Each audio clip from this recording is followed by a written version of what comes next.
Hello, everybody. Tom Funk here again with Trail Tales. This episode is from my 50 hikes in Michigan's Upper Peninsula. And today I will talk about the Bear Lake Trail, which is at F.J. McLain State Park up in the Keweenaw Peninsula. If you've never been to the Keweenaw Peninsula, there's definitely a bucket list thing to do if you are someone who lives and loves Michigan. And that's a decent little trail to hike, kind of get your feet wet, if you will, on hiking in the Upper Peninsula. It is about 2.5 miles long, and it's only going to take you an hour to two to hike it. It's a flat trail. The high points. There's Bear Lake. There's a nice bench overlooking the lake, beach walks, and it's a good place to take in a sunset as well. For you map geeks out there, you are looking for the USGS Hancock map, but it's probably just best to grab yourself a copy of the F.J. McLain State Park map. There is a modern campground, and you're only going to need tennis shoes for this hike. I do want to note that there is a short section of trail where pets are prohibited, so keep that in mind, and I will mention that point on the trail here in a little bit. This loop trail may start in a hectic campground, however, you will leave everyone behind after crossing M203 into the woods and ramble along Bear Lake. It's in a maturing forest. Your outing is on a wide, well-maintained path with some interpretive signs. The trail will loop back across into the park, going between rental cabins and the beach. You will re-enter the campground, and you'll have the option of walking the campground loop or finding one of the several staircases leading to the beach for a walk on the sand on the shore of Lake Superior.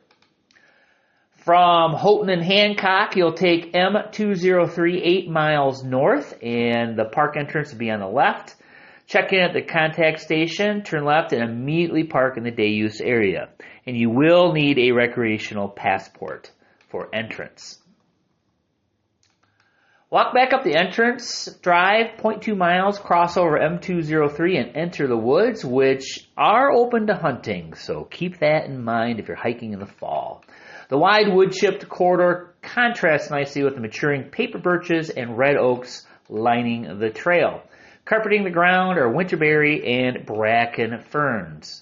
By the way, winterberry, it's a member of the heath family, and it's a creeping evergreen plant. It's about 4 to 6 inches high, and it can carpet forest floors with its shiny green leaves and edible red berries. The best way to enjoy this fit-to-be-eaten forest treat is by picking a leaf and placing it between your back teeth, gently chewing it every so often. If you are already chewing a piece of gum, break off a small piece to obtain the wintergreen flavor, and your gum will turn green. Continue to parallel M203 as the trail squeezes between the highway and Bear Lake and the wetland that surrounds it. For the next 0.2 miles, you are in a maturing mixed forest with the aforementioned hardwoods and some red and white pines thrown in for good measure. Your footing is high and dry, but you'll probably notice shrubby wetlands on your right. At the 1 mile mark is a bench where you can sit and look through an opening to Bear Lake. This bench makes a great place to sit and do some bird watching. Along Lake Superior, this is a harbor of refuge for migrating waterfowl such as mergansers, loons, and ducks. A tenth of a mile further on, take a side trail and walk out into an old dock, which is being overgrown with emerging plants like blue flag iris. Look for the white water lily floating on the surface in mid-summer. After the side trail, begin to turn northward toward the highway and cross M203 at the 1.2 mile mark. You will leave the wood chips behind, and the habitat becomes more open with a well-used tread on the ground.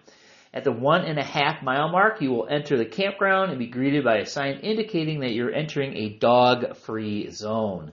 This area hosts several mini cabins, and you will stroll past these using the paved walkway 1 mile back toward the day use area.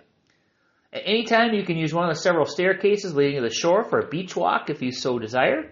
The beach is sandy and free of obstructions, although it may have folks enjoying such activities as frisbee or a pickup game of football. If you walk through the campground loop, you'll notice that a number of campsites have fallen to the beach below. Erosion eliminated about 20 sites a number of years ago. Turning lemons into lemonade, park personnel installed numerous benches for walkers and campers alike to take in Lake Superior and its sunsets. Entering the day use area, you can end your stroll here or continue along the beach, which is a little wilder, a little used, and all the way up to a seawall and a fishing pier. Well, that was a short one, wasn't it? The hike was short, and so was the description. Our next hike will be Cathedral and Memorial Loops at Estevant Pines Sanctuary. Be sure to join us here on Tom's Trail Tales, and we will see you soon. Thanks for joining me.